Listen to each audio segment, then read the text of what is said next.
হয়চক সমাগত বিধানসভা নিৰ্বাচন আৰু বহাগ বিহুৰ পূৰ্বে বিধানসভা নিৰ্বাচন অনুষ্ঠিত হোৱাটো প্ৰায় খাটাং হৈ পৰিছে আৰু সেই পৰিৱেশত আমি বৰ্তমান ডিমৌৰ বিভিন্ন অঞ্চলৰ যি নিৰ্বাচনী বঁটা সেয়া ৰাইজক জনাবলৈ চেষ্টা কৰি আহিছোঁ।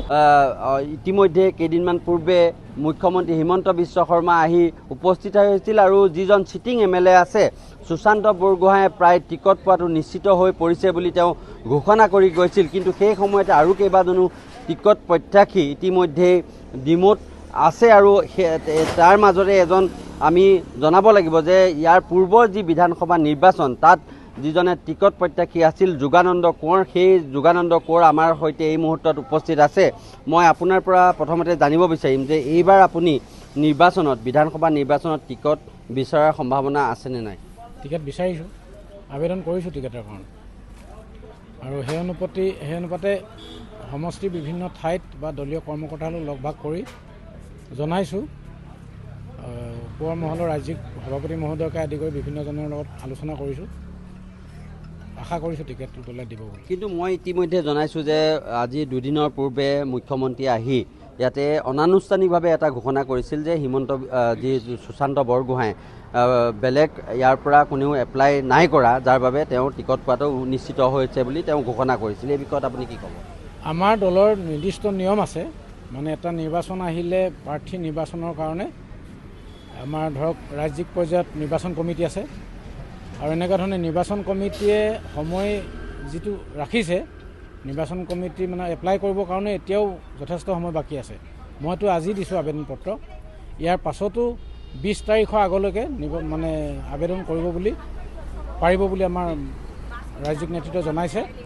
গতিকে আবেদনৰ সময় শেষ হোৱা নাই, ইয়াৰ মাজতে কোনোবাই টিকট কোনে পাব কোনে নাপাব নিশ্চিত কৰি দিব নোৱাৰে, কাৰণ দলীয় নিয়ম মতে ৰাজ্যিক নিৰ্বাচন কমিটি বহিব, বৈঠক হ'ব, বৈঠক হোৱাৰ পাছত যিমানবিলাক প্ৰত্যাশী থাকে তেওঁলোকৰ পৰা মানে 6জন 7জন 2জন 3জন গোটেইবিলাকৰ পৰা এজন বা দুজনৰ নাম ৰাজ্যিক নিৰ্বাচন কমিটিয়ে ঠিক কৰিব প্ৰথমতে, আৰু সেই তালিকাখন আমাৰ কেন্দ্ৰীয় কমিটিৰ কাৰণে প্ৰেৰণ কৰিব।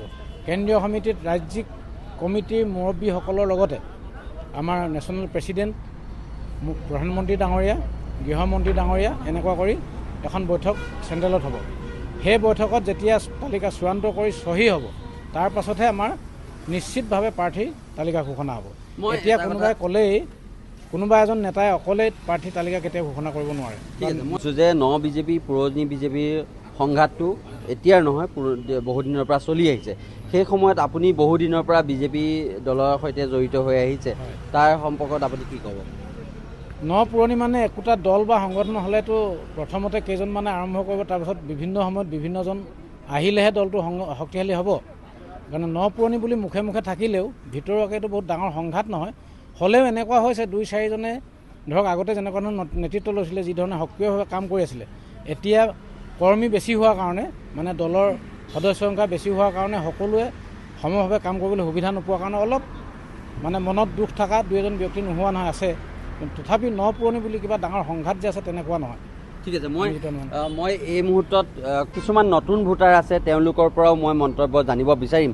মই তোমাৰ ওচৰলৈ আহিছোঁ, কি ক'বা ডিমৌ সমষ্টিত উন্নয়ন কেনেকুৱা হৈছে? ডিমৌ সমষ্টিৰ উন্নয়ন যথেষ্টখিনি দেখিছোঁ আমি, মানে আগৰ যিখন চৰকাৰ আছে যদি যিমানখিনি কৰিব পৰা নাই সেইটোতো এতিয়া যথেষ্টখিনি হৈছে।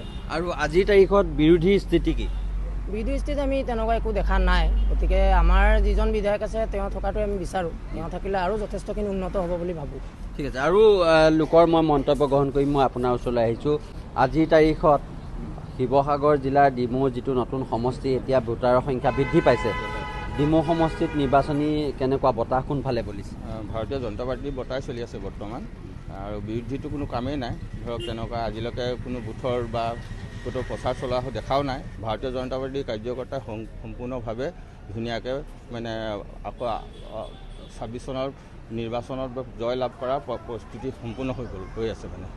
হয়, ধন্যবাদ জনাইছোঁ। আৰু এনেধৰণে এতিয়া বিধানসভা নিৰ্বাচনৰ যি বতাহ ইতিমধ্যে বলিবলৈ আৰম্ভ কৰিছে, আৰু যি ধৰণে ডিমৌ সমষ্টিত বিৰোধী দলৰ পৰা কেইবাজনো টিকট প্ৰত্যাশীয়ে টিকটৰ আশা কৰি আছে। ঠিক তেনেধৰণে চৰকাৰ চলাই আছে, তেওঁলোকৰো কেইবাজনো প্ৰাৰ্থীয়ে এতিয়া ডিমৌৰ পৰা প্ৰাৰ্থিত্বৰ বাবে আবেদন কৰিছে আৰু কেইদিনমানৰ পাছতে স্পষ্ট হ'ব যে কোনে এই ডিমৌ সমষ্টিৰ পৰা বিৰোধীয়ে হওক বা চলিত চৰকাৰৰ দলৰ ফালৰ পৰাই হওক কোনে নিৰ্বাচনত অৱতীৰ্ণ হ'বলৈ সক্ষম হ'ব।